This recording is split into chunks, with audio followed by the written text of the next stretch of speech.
Hello students, आज हम अपने लेसन का नेक्स्ट पार्ट रीड करेंगे।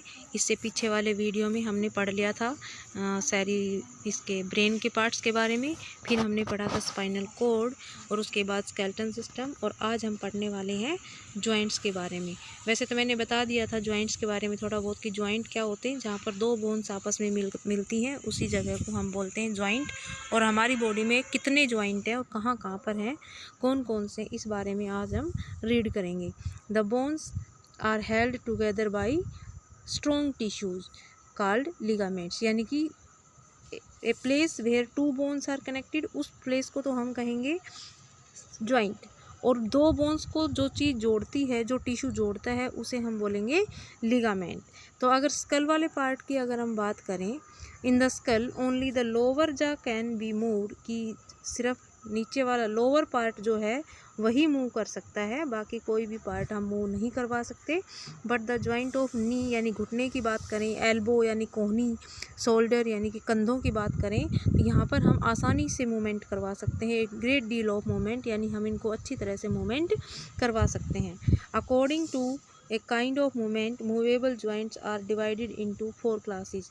तो इनकी मूवमेंट के हिसाब से कि कौन कितना मूवमेंट कर सकता है, इस बेस पर इनको 4 कैटेगरी में बांटा गया है, यानी 4 पार्ट्स में इनको डिवाइड किया गया है।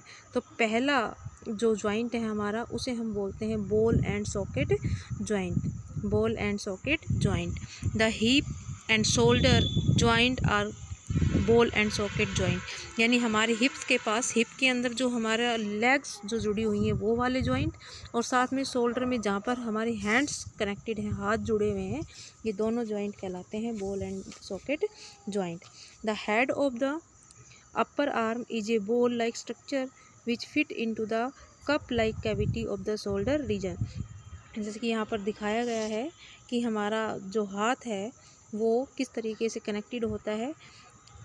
ये हमारी हैंड वाली बोन्स हैं, तो यहाँ पर अच्छे से दिखाई दे रहा है कि जो head of the upper arm है, यानी कि हमारी हाथ ऊपर वाला हिस्सा जो है, हमारे हाथ की जो बोन है उसका जो ऊपर वाला जो हिस्सा है वो फिट होता है किसमें, शोल्डर में, कंधे में। एक कप जैसी स्ट्रक्चर बनी हुई होती, खाली होती है वो, और उसके अंदर बोन जो है वो डली हुई होती है, और जिससे जो हमारा हाथ जो है वो चारों तरफ आसानी से मूवमेंट करवा सकता है।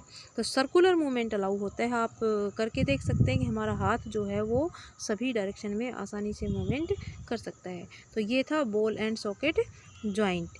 तो फर्स्ट जॉइंट हमने पढ़ा बॉल एंड सॉकेट जॉइंट। इसके अलावा 3 जॉइंट और हैं, और वो हमारी बॉडी में कहाँ कहाँ पर हैं, इस बारे में हम पढ़ेंगे। 3 और जॉइंट्स। हमारा अगला जॉइंट है ग्लाइडिंग जॉइंट। फर्स्ट हमने पढ़ा बॉल एंड सॉकेट जॉइंट, जो कि कहाँ पर होता है, शोल्डर और हिप्स में पाया जाता है, जिसमें हम सभी डायरेक्शन में मूवमेंट जो है वो करवा सकते हैं अपने हाथों को और पैरों को। तो ऐसे जॉइंट को हम बोलेंगे बॉल एंड सॉकेट जॉइंट। और अभी है अगला gliding joint. One bone is able to slide over another bone and permits a little movement और टर्निंग इफेक्ट, कि एक बोन जो है वो दूसरी बोन के ऊपर स्लाइड करती है, थोड़ा सा एक दूसरे के ऊपर फिसलती हैं bones, and permit A little movement और टर्निंग इफेक्ट, और थोड़ा सा मूवमेंट जो है वो अलाउ करती हैं। These joints are found between the bones of backbone, wrist and ankle. तो जहाँ पर थोड़ा सा ही मूवमेंट होता है, जहाँ पर बोन्स आपस में स्लाइड करती हैं एक दूसरे के ऊपर, तो इस तरीके का जो जॉइंट होता है उसे हम ग्लाइडिंग जॉइंट बोलेंगे।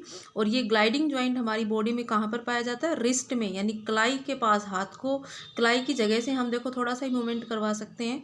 और इसके अलावा एंकल, एंकल यानी हमारे पैर में टखने के पास जो जॉइंट होता है उसको हम बोलेंगे ग्लाइडिंग जॉइंट। तो यहाँ पर ये हमारी बॉडी में पाया जाता है।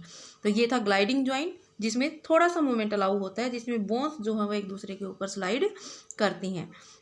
नेक्स्ट है द पाइवट जॉइंट।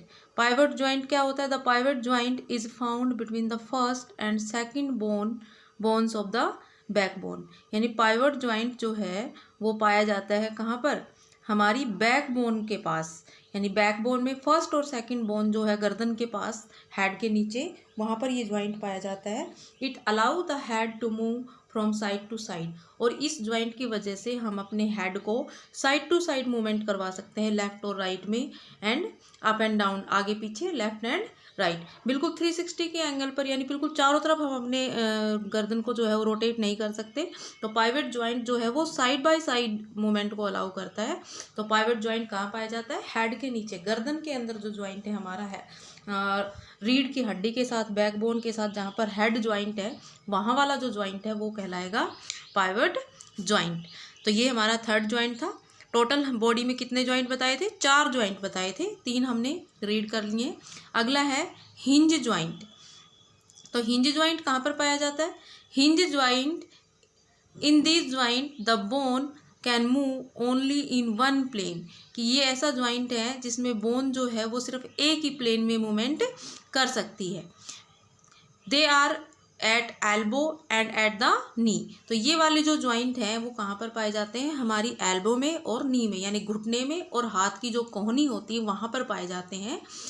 तो इनमें मूवमेंट एक तरफ ही होती है। हम देखो अपने हाथ को बिल्कुल एक तरफ ही मोड़ सकते हैं, पीछे की साइड हम अपने हाथ को या फिर पैर को जो है वो हम आगे की तरफ फोल्ड नहीं कर सकते हैं। तो ये जो जॉइंट है वो एक ही डायरेक्शन में, एक ही तरफ मूवमेंट अलाउ करता है। But you can not bend backward, यानी हाथ को और पैरों को हम बैकवर्ड मूवमेंट नहीं करवा सकते, हम हाथ को पीछे नहीं मोड़ सकते। तो ये वाला जॉइंट हिंज जॉइंट कहलाता है। जैसे हम अपने घर के दरवाजे को जो देखते हैं, दरवाज़ा एक तरफ ही मूवमेंट करवा सकता है, तो ठीक ऐसा ही जॉइंट हिंज जॉइंट होता है। तो ये पाया जाता है कहाँ पर? एल्बो में और नी में। तो ये थे टोटल हमारी बॉडी के 4 जॉइंट। और आज के वीडियो में इतना ही। अगले वीडियो में हम लेसन का अगला पार्ट रीड करेंगे। जिन बच्चों ने पहले का लेसन नहीं पढ़ा है या जिसने पहले की वीडियो नहीं देखे हैं वो यूट्यूब चैनल पर जाकर इस वीडियो को देख सकते हैं। Thank you for watching.